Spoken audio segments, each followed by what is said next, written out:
From your world news headquarters on the World Wide Web, it's time for your daily dose of sanity. This is the Meria Heller Show. Meria Heller is a published author, founder of the Universal Wheel, a lifestyle and philosophy based on our interconnectedness to all living things, a Reiki master, and delivers the news with spiritual views. How many intuitive news decoders, animal rights activists, and vegetarian broadcasters are there? Just one, Meria. Meria has provided independent news for a smart audience for over 13 years now on the Meria Heller Show, available at meria.net. MERIA.net. And now, here is your host, the mouth that roars, Meria Heller. Good morning, world. Meria here, alive and kicking. How's everybody doing out there? Hope you're doing great. Today I have a special guest, actually, an old friend of the show. He hasn't been on the show since 2005. Time flies when you're having fun. Let me tell you a little bit about him. His name is Joseph Meyer. He's a 40-year Wall Street veteran. He's also president of Meyer and Associates. He's the editor of the macroeconomic and financial newsletter called Straight Money Analysis. He's been on ABC, NBC, CBS, and also quoted in foreign policy magazines and Forbes. You may have seen his name mentioned in several issues and different articles on the economy. He's also a securities law expert witness and an arbitrator mediator with the Financial Industry Regulatory Authority, which is the largest independent regulator of securities firms doing business in the United States. So I'm very pleased to have Joe back with me. Good morning, Joe. Good morning, Meria. Thank you for having me as your guest this morning. It's always a pleasure to visit with you and your listening audience. Well, it's good to have you back. It's been such a long time. It's like, wow, where did those years go? Joe, do you want to talk a little bit about the Financial Industry Regulatory Authority? Well, I've been an arbitrator and mediator with FINRA since 1995. I became a mediator with FINRA in 1997, and I still mediate cases in that forum. And I'd like to discuss quickly the difference between arbitration and mediation for your listening audience, Meria. Sure, go ahead. All right, arbitration is simply a method of having a dispute between two or more parties resolved by impartial persons who are knowledgeable in the area of the disputed conflict. Mediation is an informal, voluntary, and it's a non-binding approach in which an independent and trained neutral facilitates negotiations between the disputing parties, helping them find their own mutually acceptable resolution. Mm-hmm. Okay. And, today, obviously, I'm sure you're well aware of what's going on with the election and the candidates' positions on both sides of the fence. Yes. And it seems to me that, the problem started, I would say, maybe even earlier with George W. Bush, deregulating so many things. Obama, promising to regulate more things. And then you got Romney, who's promising more deregulation. How does this affect the securities? How does this affect Wall Street, which many people are blaming for the economic depression? Well, I think when you go back, even prior to that time period, Mary, I think when you go back to the last very, very serious recession we had in 1981 and 82, and we started to see at that time the markets not only domestically but globally changing certainly very rapidly. But I think when you talk about economic cycles, and I'd like to share quickly with your listening audience why I continue to believe what's going on is simply unprecedented. As you know, Meria, two of the longest recessions we ever had were 1973, 1974, and then again 1981, 1982. Both of those recessions on balance lasted approximately 16 months. But more importantly, if you go back and you study history, even going back to the Great Depression, which started, as you know, in 1929 and lasted really through the 1930s to the beginning of World War II in 1941, The average recession after World War II, prior to what I mentioned earlier, 73, 4, 81, 82, was only about 9 months. So when we saw those two prior 16-month recessions, they were very brutal and very severe. But when you look at how long this ongoing recession, which I characterize as having started in 2007, this economy has been deteriorating. It continues to deteriorate, and it's going now on 5 years, Meria. Right. It seems like it's never ending. So what do you think about when they say that our economy is improving? Well, I think it's an illusion. I've called it that repeatedly in the newsletter since I've been writing it. I think this chronic unemployment is certainly telling the tale that this is not a typical economic slowdown and/or recession. And I think when you take a look at the number of bankruptcies and the number of mortgage foreclosures, which even at this point continue to worsen, and you couple that with the fact that Meria was simply not creating any decent paying jobs. Right. Well, we have all these free trade agreements, which obviously means, free jobs for them, none for us. And all this outsourcing, to me, how can we ever get those jobs back in this country? The only thing that seems to be left is service jobs. Well, when we started to see the offshoring of decent paying jobs, and again, as you know, this started in the 1970s and accelerated in the 1980s. And initially we saw the decent paying manufacturing jobs leave the shores of America, and then we started to see the decent paying service connected jobs go to Southeast Asia as well. And people don't realize industry continues to seek out the cheapest worldwide labor. And when you have a garment worker in China earning only 86 cents per hour and a worker in Cambodia earning just 22 cents per hour, there are no minimum wage laws in these foreign countries. Mm-hmm. We have now created the working poor, 6 million unemployed Americans for every job opening. It's crazy. It really is crazy. So many people say when they post a job, they get inundated with hundreds of applications, sometimes thousands. Well, we also have now 61% of all Americans, they're living paycheck to paycheck, up from 49% in 2008 and up from 43% in 2007. 36% of all Americans are no longer contributing anything in addition towards their retirement savings. Well, then you have the other part of it is if you do have a savings account, you're not getting any interest, and it's years of not getting any interest. Well, this is very similar to what we had witnessed with Japan. First, they had their bust in real estate, and then their equity markets followed, and they've had literally a zero interest rate policy for over 20 years. And I've said many times, going back in all the shows I've done on radio and TV since 1999, that I felt that we would follow exactly in the footsteps of Japan, and so far we've done exactly that. Mm-hmm. So I just want to back up a little because, you don't see any news anymore about foreclosures. It's almost as if that went away, kind of like Fukushima still leaking and they don't talk about that. And people here in Arizona saying there's this huge recovery happening in the housing market.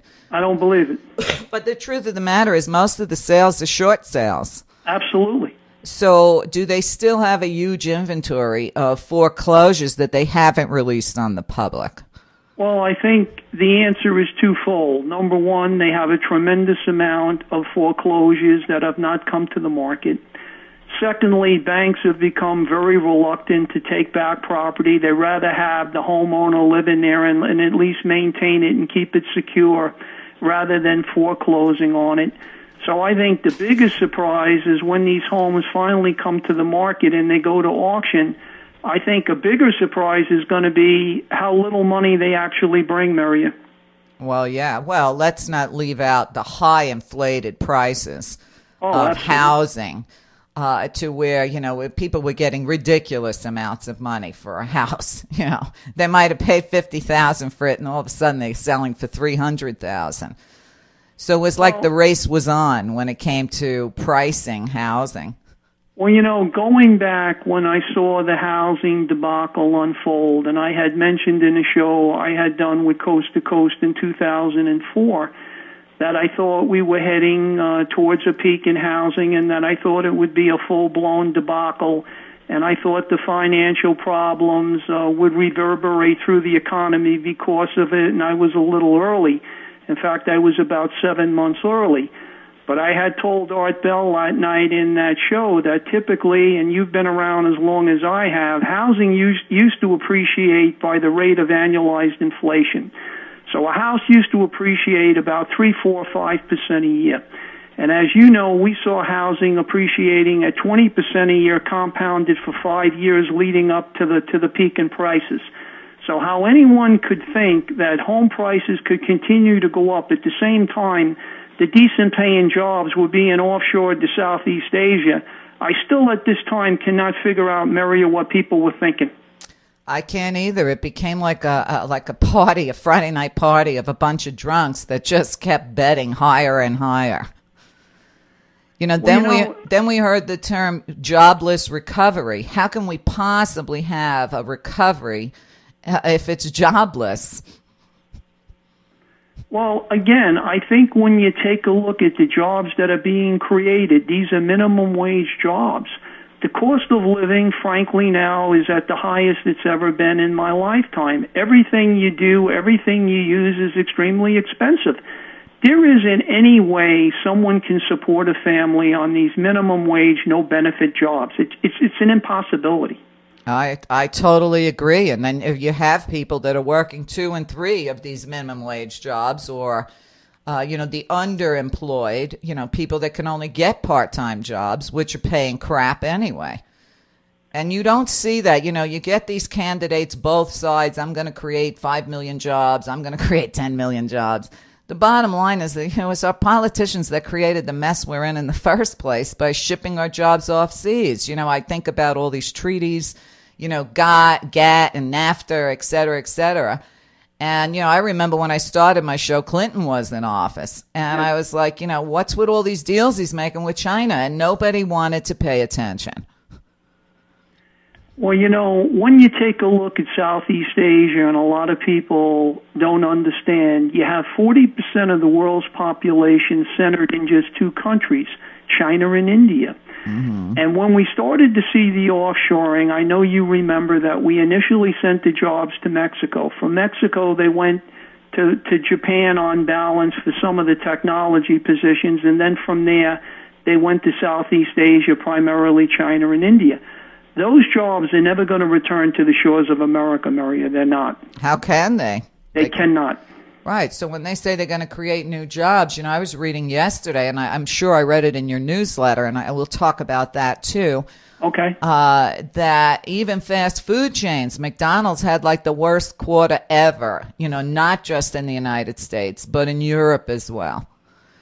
Well, I think part of the reason is you take a look at the cost of fast food. It's no longer cheap, Mary. It's very expensive in comparison to what people can earn in these low-paying jobs. I agree. Well, I don't eat fast food, so I don't know what they charge. But I do want to mention to my listeners that your website is straightmoneyanalysis.com, and I'd like them to get over to your website, and you put out a very fantastic newsletter. I'm sure you knew Bob Chapman, and yes, Bob put out the International Forecaster. I think his daughter is putting it out now. But I read through your October issue, and it's excellent. It's very easy to read. It's very easy to understand what you're saying because you don't pull any punches either. Well, Bob was a brilliant man. He was around Wall Street a little longer than I've been. I'm 41 years on Wall Street. And I started to write Straight Money Analysis because I felt there was a need for a newsletter that would tell people what they really need to know, what is going on, what it means, and what you can and should be doing about it. But I try to write every month in great detail as to the things that I think are really important. I try to give an understanding of what is really taking place in these markets and how you can and should be part of them so that you can benefit financially. But every month I write in the newsletter about the economy. I write about the stock and bond markets. I write about precious metals, gold and silver. I also write extensively about the energy sector, both crude oil and natural gas. And I always put a commentary on central bank monetary policy as well. Yeah, and it's quite involved. So, everybody get over to his site and check it out. So when we look at the economy or the recovery, and here we have, two supposedly different candidates that are going to tell us how much better the next 4 years are going to be. And no one ever seems to discuss outsourcing our jobs, these free trade agreements, or even putting tariffs on products coming into the United States to try to give us an even chance. Well, I think when you go back and you look at history, and when we went, as you know, from the largest creditor nation in the world to the largest debtor nation, and we have China now owning our debt. China now holds over $1.5 trillion of dollar-denominated assets in the form of investments. And we started borrowing money from China to finance our budgetary deficits. It was the kiss of death, Meria. I totally agree. And yet people, let's face it, I'm sure you know as well as I do, Joe, you can't go into a store and buy anything that's not made in China. No, you cannot. So we're feeding their economy both ways. Well, I think when you take a look at what has happened in manufacturing, going back certainly through the 30s and then after World War II, we had 25% of the working population employed in manufacturing. We now have approximately 7% of working America working in manufacturing. We've lost our manufacturing industrial base, and I don't see how we're ever going to get it back, Meria. I agree. And the scary thing is if we needed to get it back, most people today in this country aren't trained for those jobs. Good point. When I remember having this discussion probably with Bob, and, during World War II, because we had such a huge manufacturing base in this country and industry, we were able to convert those factories into whatever it was we needed for the war effort, to feed people here at home. Remember when we grew our own food in this country, which we don't. And if we found ourselves in that position today, we would truly be at the short end of the stick because we don't even have those factories to restart. If we had not had in place Smokestack America, and that's what we used to call our manufacturing capability, Smokestack America, in place at the onset of World War II, we would have not won the war, Meria. Right. So, that's another little thing that nobody talks about today, that if the same situation happened and with all these mini wars going on all over the planet right now, it wouldn't be a stretch of the imagination to prepare for an October surprise either in Syria or South Africa. Can't rule it out. And pushing on Iran. I mean, you look at the world situation and you say, we could easily be in World War III. And what happens to America where we've outsourced everything, even growing our own food? Yes, we have. So we would really be in dire straits. Well, I think people fail to realize just how much of industrial America we've actually lost, and we're still continuing to lose it. These jobs are still leaving the shores of America. They have no incentive to come back to America. And I said going back in 2009 when I did my last major show with Coast to Coast, that I felt the only way we could rebuild the economy of our great country was by rebuilding the infrastructure of America. And through rebuilding that infrastructure, creating some decent paying jobs. And I said that over 3 years ago. Naturally, nothing was done in that area. Right. But had the money that had been created by the Fed that went into the banks, that went in to bail out these failed institutions, gone to the various states that I believe could have put in place long-term employment opportunities for qualified people to rebuild the infrastructure of America, we would long be on our way back from recovery. Right. Well, I think about, when I was a young girl growing up in America, it was a wonderful time in America. At least I believed it was, okay? But we're talking about the 60s and the 70s. Yes. And, to me, this was a country that was so self-sufficient. Everything we needed, we either grew, made, or invented. And I couldn't understand why we weren't protectionists, And now you look at the situation worldwide where you have members in the European Union state pushing for protectionism. I mean, it's as though we became some sort of a cancer that spread all around the world. So, I look at that now, and when you're talking about rebuilding America, what do you think about the idea of protectionism?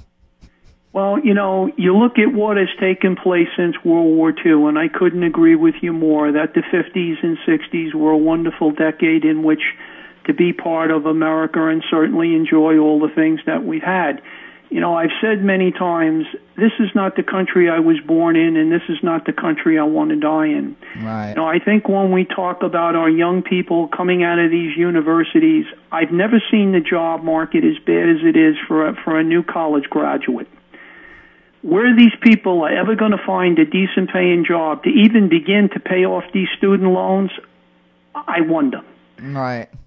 Well, but when you look at, the candidates, both sides, they think that these kids coming out of college are just going to, invent some multi-million-dollar business. But doesn't happen that way. You and I know that. Of course. And, I've been saying this for years. The more I hear it, the more I say it. And people looked at me like I was crazy. And I said, it doesn't matter how many cheap goods you can buy out of China. If you don't have money to buy the cheap garbage coming out of China, sooner or later the whole system has to crash. People have to have money to buy. When they say, Americans aren't consuming, well, you have to have money to consume. How did they not figure that into their dastardly plan? What happens when people only have, $10 an hour? When I was looking, and I think the stat was, they said that a huge amount of Americans only have, I think it was 25%, only have $100 in the bank in emergency funds, 50%, $800. Well, they came out with the statistic not that long ago where they said 60% of working Americans are living paycheck to paycheck. Right. And if that wasn't a wake-up call that we're in trouble with these low-paying jobs, if we look at wages adjusted for inflation, they haven't gone up since 1965, Meria. I know. The people are working, 15 times as hard to make the money they made 40 years ago. The money doesn't buy anything. It doesn't allow you to make a new start. People, they want to believe that they can start a business. What they don't realize is the costs involved in running a business, the costs involved in starting a business. It just costs simply too much money to be in business. Right. And then once you have the business, who's got the money to support your business? That's the point. I was talking with one of my sisters the other day, and she's got a restaurant. And she was complaining that she doesn't know how long her business can continue. And, of course, they believe all the hype that they hear on, TV and the news of what each candidate's going to do. And you see the Koch brothers, threatening their employees on how bad the situation's going to get. They'll lose their jobs if Obama gets elected. But you know what? I've heard this hype since Eisenhower was president. Well, when you take a look at 1 out of 4 Americans, and you're absolutely right, they're currently working a job that pays less than $10 an hour, and health costs have risen over the last 10 years 3 times faster than wages. How can you survive in America? It's becoming increasingly impossible to just survive. I know. When you really, just as a single person, when I look at just what my insurances cost me a year, outrageous. It's close to $7,000, and you look at that and you say, what am I getting for it? It seems like every industry, and when you look at even these different healthcare plans, even if you have private insurance, they raise the cost every year. Yes. And lessen the coverage every year. Yes. So after a while you say, is it really worth it? To even, should I just let it ride? After all, Mitt Romney said we can just go to the emergency room and get better. Well, I sure hope so. That's crazy. I got to tell you, I say the same thing all the time, Joe. I tell people, I grew up in a different country. It used to be called America. Yes. And, I feel bad for young kids today because they'll never have the opportunities we had. No, we're never going back, Meria. I know that's a bitter pill to certainly accept and understand, but there's no going back. I don't see how we could. It's impossible. I really don't know how we could. I'm trying to remember. I was speaking with several years ago, Paul Craig Roberts, and we were talking about the economy. And we were in the middle of the Bush's second term, I think, and the economy was very bad. And I said to him, how long do you think, because I think he was in the financial end of Reagan's administration. Yes, he was. And I said, how long do you think before this is over? And he said, never. It's never coming back. He said the same thing you did. He says, we're going to have to live like the people in Britain lived after World War II. And he knew it wasn't. I've said many times that we've lived in an era where we've seen third world countries, go into chaos, political instability, and we've seen problems now all over the world. And when you look at what has happened to America, and you look at how much we've lost, and we look at what is still going on that's deteriorating what's left of America, we're not very, very far away from a third world country ourselves. I have to agree. I was reading, I forget which country I think it was China actually, when they did this latest QE3, China said, what are they going to keep doing? QE to infinity? China doesn't want to invest in our dollar anymore. And they see we can't just keep printing money to, try to get our way out of this hole. Well, China is now the largest gold producer in the world. It used to be South Africa. It's now China. And what's interesting when you talk about that fact and that statistic is China is now keeping almost all the gold which they mine. Right. And they're adding it to their reserves. And China, along with other central banks all over the world, are continuing to accumulate gold.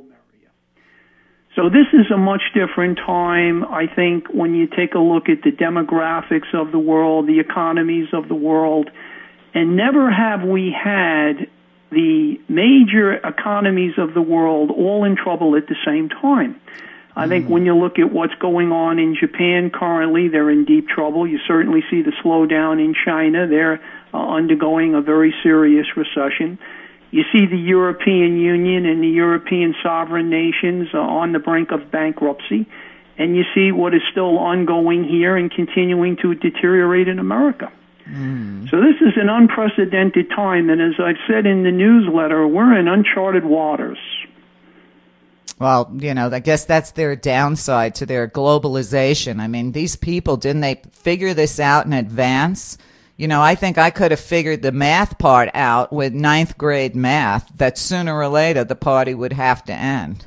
Well, I think two things that you've just said clearly point to that. I think when the decent paying jobs left the shores of America, coupled with people using credit cards to sustain a lifestyle they could no longer afford, couple that with the fact that they exhaust their savings, and if they lose a job, they're unemployed for 2 or 3 years. How anybody thought this could turn out any differently, I don't know what they were looking at, but they certainly weren't looking at the things you and I did. Right, unless they were deliberately setting out to crash the entire world's economy. If that was their goal, they certainly have succeeded.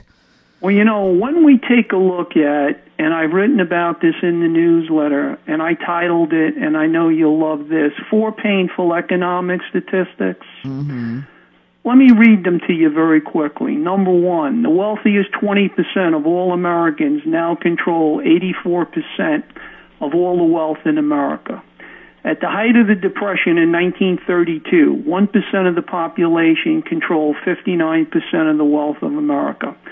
So the wealth now is more centralized than it had ever been in history. It's more concentrated in the hands of fewer people. Number 2, currently over 50% of all stocks and bonds are owned by 1% of the population. 3, corporate profits as a percentage of GDP are at an all-time high. Wages as a percentage of GDP are at an all-time low. And then finally, we now have, as I said earlier, 1 out of 4 Americans working a job that pays less than $10 an hour. And healthcare costs have risen over the last 10 years 3 times faster than wages. Right, let alone the cost of everything else. Absolutely. You know, it's like, maybe it may sound minute, but, you know, my granddaughter called me this week, and she was talking to me about this Halloween costume she wanted. Now, Joe, when my kids were little, a Halloween costume was $5. And the costume she picked out isn't all so ornate, but it was $65. Who can afford that? Well, you know, Grandma couldn't say no, but I said to myself, when I thought about the $65, it was like thinking about a $20 bill. That's what it felt like. 65 is like $20 now. Yes. I mean, I may be even going over what it's worth.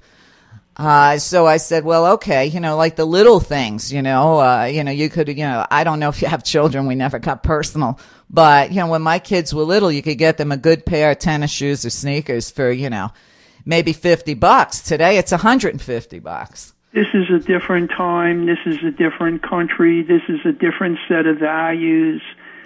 I mean, you're looking at either the rich and very, very rich or the working poor just struggling to put food on the table and keep a roof over their head. I mean, That's the bottom line. We hear them talking about this middle class. Well, who the hell's the middle class? You know, I think in the past 4 years, I've seen my friends, where we considered ourselves middle class, turn into the working poor. So who's this middle class that they're always talking about in these debates? How much middle class could possibly be left? It's evaporated completely, Meria. It's gone. Yeah, so, you know, when you look at these debates, I mean, they are truly laughable. And people that sit at home and believe what comes out of these people's mouths, you know, they have no reality check. You know, they need to look around their living room. They need to open their refrigerator. They need to look at their savings account if they have one. Left. You know, right. And to me, you know, what's the point in having a savings account when you don't get any interest? Well, you know, I've said many times, I don't write about things in the newsletter that are supposed to make you feel good. I write about things you need to know to give yourself and your family a better life and hopefully make some money from what's going on with the things that we're seeing take place in this economy. You know, people want to feel good. They can't face reality. They can't face where they are or the reasons where they are. And when you look at these shows that are on television, they have absolutely no educational content in them whatsoever. You couldn't learn one single thing that could help you take care of your family. Absolutely not. All you can learn is how to be more stupid and more jerked up. I mean, some of these shows are insulting to my intelligence, and I'm like, what would they do without canned laughter? But you know what's sad, Meria? There's a market for this. I know, and a big market. A big market. Everybody wants these reality shows, but I'm like, man, they got to look at the real reality that this country is crashing and burning. The reality is we're broke. Right. We're broke. No one can face that. Well, and yet, they have plenty of money for wars and things that we had no business getting involved in. And my fear is that we've got a couple more wars on the horizon. Well, you know, if you go back and you look at the cost of Vietnam, and I was part of Vietnam, and, you know, when it was over and done, it was a very sad thing to finally see. $500 billion was spent on the Vietnam War while it lasted 10 years. You know how much money has been spent on these wars since 2000? I would estimate in the trillions. $2 trillion. Mm-hmm.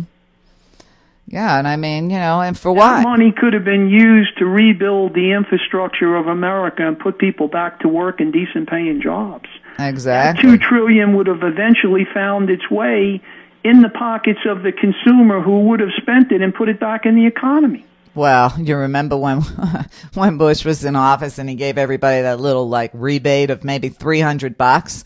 Did he think that was going to turn the economy around? What can you do with $300? Zip, pay your electric bill. Pay your electric bill. That's about right. Exactly. Joe, we're going to take a short break, but when we get back, I'd like to talk about the European Union for a while. So stay with us. Joe Meyer and I will be right back.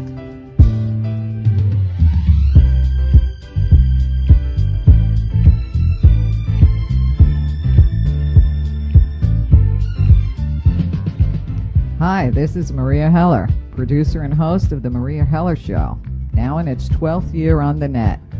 Thought I'd take this time between this excellent show to let you know that this show exists because of you, your subscriptions, and your generous donations. Won't you take a minute right now to get to your computer and get over to meria.net, meria.net, and make a donation or make the decision to support the real Fourth Estate without any corporate control, censorship, or annoying commercials for things you don't really need? In truth, everything you need to know to become a fully informed, healthy human being is right here on site. The best guests and real news. Unlike most, I truly believe that you can handle the truth. In days of lies, conspiracies, and a 24-hour fear machine, there is one safe place you can tune into for the real deal on what's going on in the world and how to enjoy your life despite it all. Meria.net. My mama used to say they broke the mold when I was born. And now let's get back to this amazing show. Okay, welcome back. I'm speaking with Joseph Meyer. Check out his work at straightmoneyanalysis.com. There's a live link here, so it saves you the step of looking it up. Joe, right before the break, I mentioned the European Union. I've been reading that a lot of countries that you'd never suspect, like Sweden or whatever, looking to get ready for when the euro is gone. A lot of countries looking for sovereignty again, away from the European Union. And yet the European Union got the Nobel Peace Prize this week. How does that even happen? Well, I think when you talk about the euro, as you know, the euro's been around since 1992, and I think when you talk about, the failure of this currency possibly in the days ahead of us, it lasted roughly 20 years, and I think that says a lot in itself. But when you look at the problems in the European Union, and I'm sure you'll agree, Meria, they go far beyond Greece and Spain and certainly Portugal and Italy. I think when you take a look at Germany attempting to bail it all out, and I think we've certainly reached a point where the German people don't want to see any more burdens of austerity put on them as they attempt to bail out these failed economies. Right. But, I've said in the newsletter that I believe we'll see a breakup of the European Union. I believe we'll see a breakup of the euro itself. And I believe we'll see countries go back to their sovereign currency. And I believe that's ahead of us. But, looking at the problems that are in Europe and looking as to how unprecedented they are, I've said in the most recent issues of the newsletter that we have Europe now facing problems and certainly consequences every bit as bad as where they were in 1939 with the German invasion of Poland and the onset of World War II.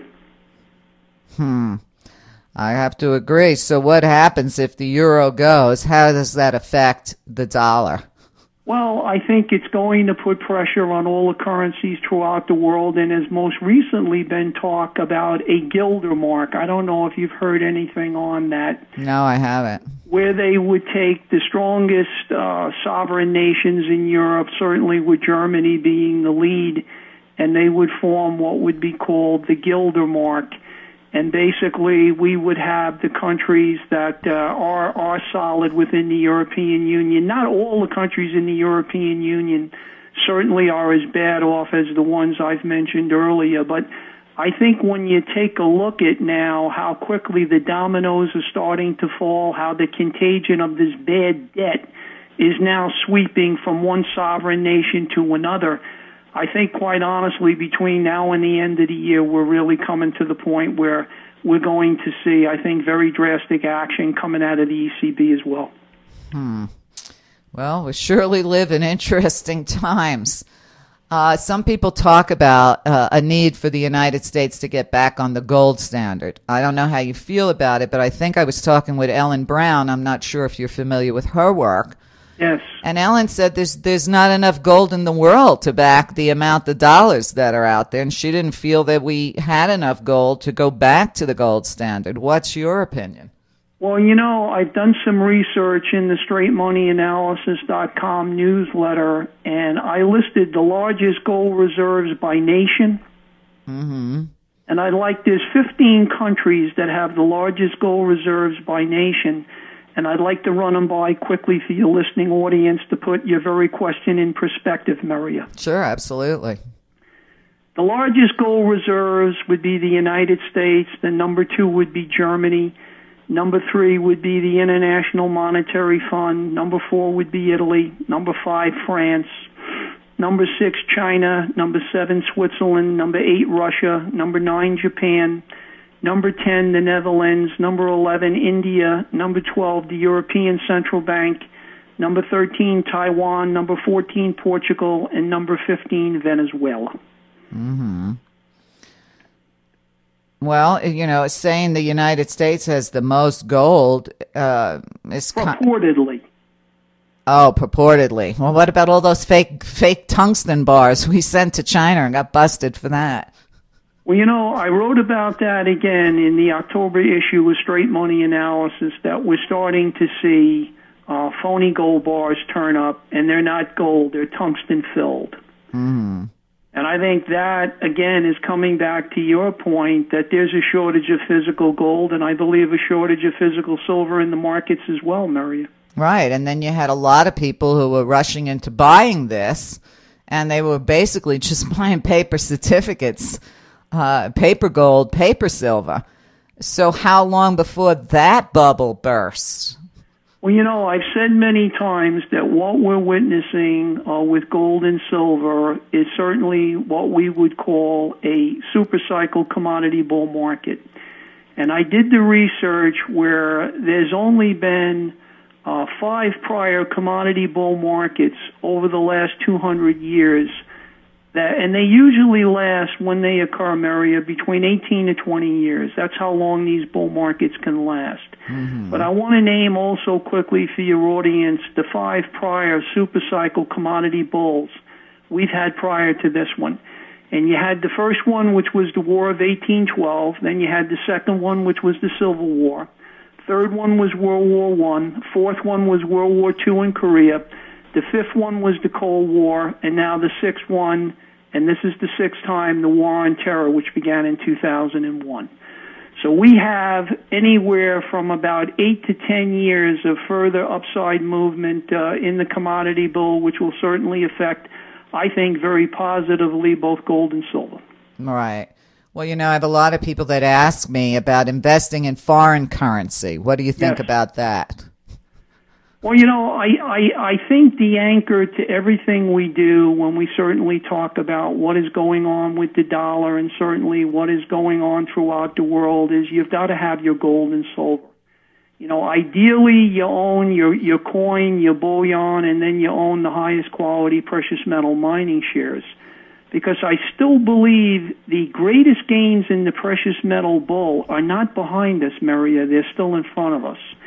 And, I've said many times, if this commodity bull is just typical of what we saw in the 1970s, and I'll give you just a quick idea of how much potential that I think is left. In 1970, and I know you're aware of this, gold rose from $35 an ounce to $8.50 an ounce. That was a multiple of 24 times. Mm-hmm. If we look back to 2001, gold bottomed at $2.55 an ounce. If we multiply that by the same 24 times, we get gold reaching the potential $6,120 an ounce, Meria. Mm-hmm. Now, you also know that silver in 1980 sold at $50. It was a 17-to-1 multiple. 17 ounces of silver equal 1 ounce of gold. If we see 61.20, which I think is a very good possibility in the price of gold in the next 5 to 7 years ahead of us, if we use a 17-to-1 ratio, we theoretically have the potential of silver to trade to $360 an ounce. Silver is currently $33, Meria. Right. So you're saying and gold is $17.50. Right. Well, that's the problem, though. The average person, as we've already discussed, is not middle class. It has $100 in the bank. How do they get to buy gold when it's close to $2,000 an ounce? Well, I got to tell you two things. Gold and silver are the earth's money. In a recession, cash is king, but in a depression, gold is king. Mm-hmm. And lastly, the same people who think housing has bottomed don't own 1 ounce of gold or silver. Think about that one for a minute. Right. And then if they do buy gold and silver, they don't even know that they're getting the real product or not. That's why I believe that you buy coin, because I think coin is the safest way to buy gold until we certainly get to the bottom with what's going on with these phony gold bars. But did you know there's only 7 countries that are minting gold coins? Did you know that? No, I didn't. I'd like to name quickly for your listening audience the 7 countries and the coins in which they mint, Meria. Sure.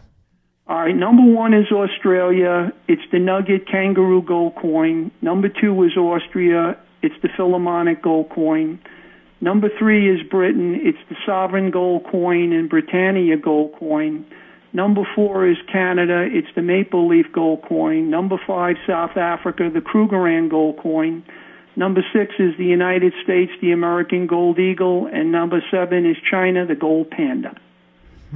So are people here in the United States allowed to buy gold that's minted in other countries? The American Gold Eagle is legal tender. Right. It's a legal tender coin, Meria. Right. So you're saying if you're living in America, it's a good idea to buy the American gold coin. Yes, it is. Because I thought there were restrictions on being able to invest in other foreign currencies or foreign minerals. Well, you can buy other coins that are from the other countries that I mentioned that are minting them.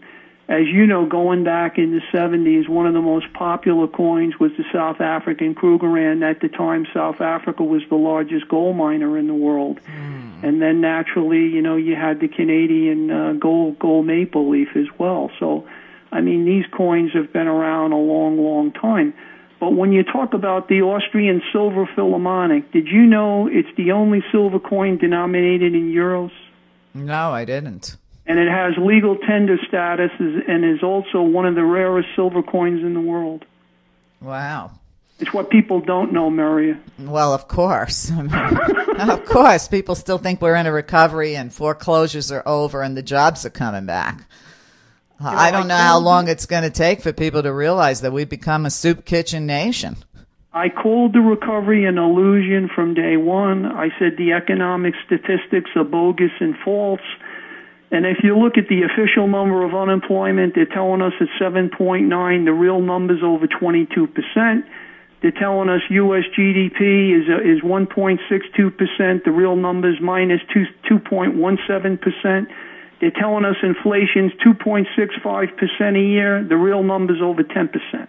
Yeah, and I was reading that the Feds are thinking about, the Federal Reserve is thinking about raising the inflation rate. I have never in my lifetime, and I'm sure you'll concur and agree with this statement, seen food prices higher. Have you? No, I haven't. And it's really crazy. And it's not just food. You know, I'm looking at utilities and what utilities are costing. You know, when I was young, they told us that there were certain things that were a necessity, that there were controls on, that it was a necessity for you to have heating fuel. It was a necessity for you to have a telephone. And now you look at how nothing obviously is a necessity anymore because they just jack up the bills whenever they want, sort of like the price of oil or the price of gas. When have you ever seen gasoline prices higher? I've never seen them higher. Well, here in Arizona, I have seen them a little higher when Bush was in office. Yep. Because here we're probably at about $3.80-something a gallon. But I do recall when it was $4 a gallon. I'm talking about regular gas, unleaded gas.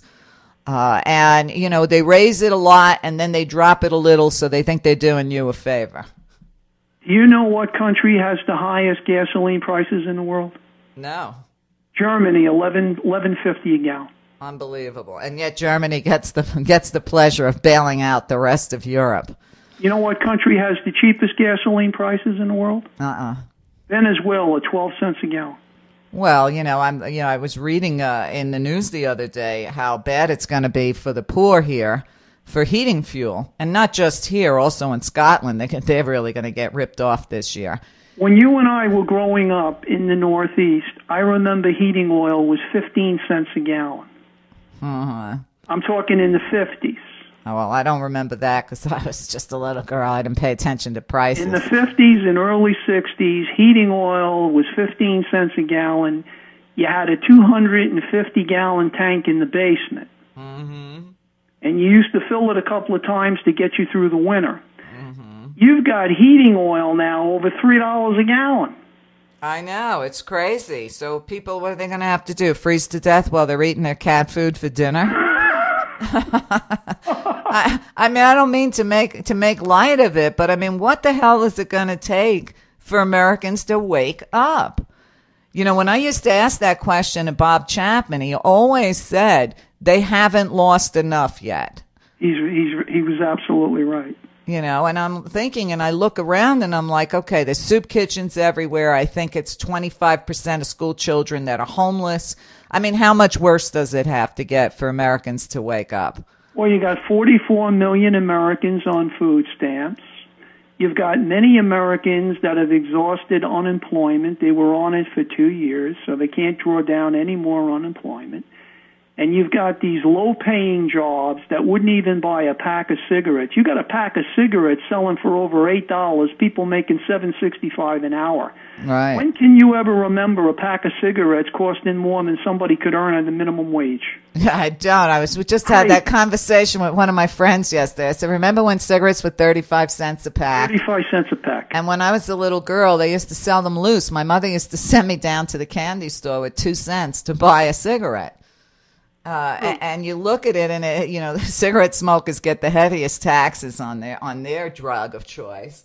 But when you look at alcohol or the other drugs of choice, and now people getting pissed off because they don't want their 64-ounce sodas touched in New York.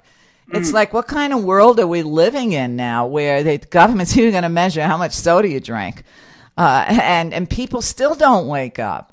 So, I don't know, Joe. I often think and wonder if Americans have what it takes, even if we had to defend ourselves. Well, you've got to look back on what made this country great, and you look at the tough times that we have been through. But we've always had the moral fiber, we've always had the ingenuity, and we've always had the belief we were the very best that carried us through the tough times. But, I've also said many times, when a man's honesty, his integrity, and the truth no longer matter, please tell me what matters. Exactly. Well, we were raised in a different generation where those things were important. Honesty, integrity, character building. Yes. And now you look at, I hate to say it, you look at, every time a politician, I don't care what side of the fence they're on, opens their mouth, I know they're lying, and it insults my intelligence to listen to what they say. Well, this equity market is attempting to go higher, and I've indicated, as you know, having read the October issue of the newsletter, that we could go substantially higher into the election or shortly thereafter. And I think when you take a look at the 4 phases of a bull market, and I know you're going to love these points, Stage 1 is born on pessimism. Stage 2, they grow on skepticism. Stage 3, they mature on optimism. And Stage 4, they die on euphoria. And I think we're in the process now of shortly going to die on euphoria. This market is totally unrealistic. There's no decent paying jobs. There's no economic recovery.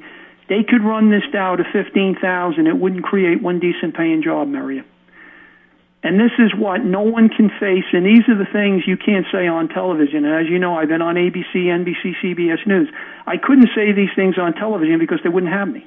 Right. I mean, how much flack do you get for what you put out? Well, I don't get any flack at all because I don't do that many shows anymore. Right. Well, we'll change that. We'll set about changing that one.